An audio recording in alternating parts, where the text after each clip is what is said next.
Hoje eu queria falar um pouquinho com vocês, um caso que me deixou bastante atento, né? Atendo bastante pessoas, né? Quando eu falo pessoas, é homem ou mulher, independente do gênero, que está relacionado à ansiedade de desempenho sexual, né?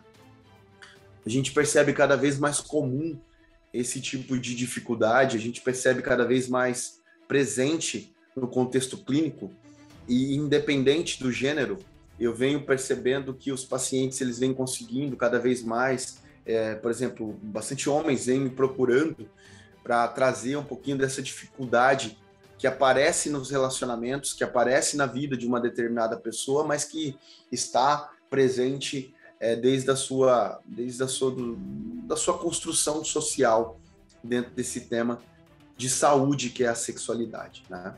Quando a gente fala da ansiedade de desempenho sexual, primeiro a gente tem que entender um pouquinho das características, né, dessa queixa. Quando o paciente ele vem com uma queixa de ansiedade de desempenho sexual, esse paciente ele traz consigo uma construção momentânea do problema dele, né? Geralmente, se é um paciente homem, por exemplo, ele passou por no mínimo umas de 3 a 5 ou até mesmo um aspecto de ele não conseguir ejacular. No caso da mulher, estou falando ali, né, do homem, na mulher pode acontecer de não ter a lubrificação, tá? Então, ser extremamente desconfortável, né, a relação sexual. Quando esses eventos eles se tornam recorrentes, esse paciente passa, então, a ter uma estratégia compensatória diante disso. Tem compensatória. E é o quê? O paciente começa, então, a evitar o momento íntimo sexual. Ele começa a procurar possibilidades dele se proteger. Por que proteger? Porque o ciclo, ele é frustrante, então a tentativa, depois a tentativa, constatação de não conseguir,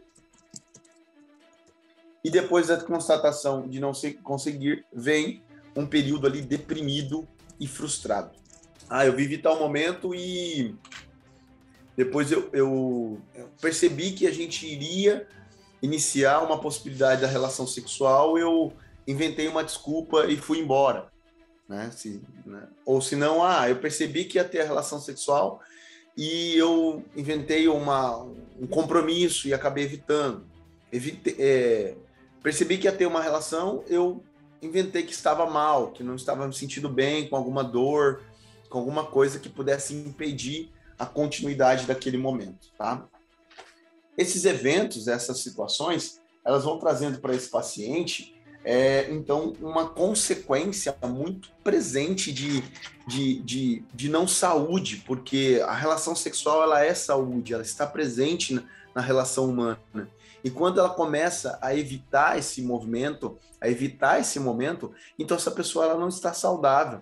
Quando eu falo desse 3 a 5 eventos, não tem nenhuma numeração na classificação nosológica, né? É um padrão de ansiedade, mas que esses 3 a 5 eventos eles já podem construir uma possibilidade desse ciclo, tá? Ou esse paciente começa, então, a usar estratégias, como, por exemplo, o uso de medicação, né?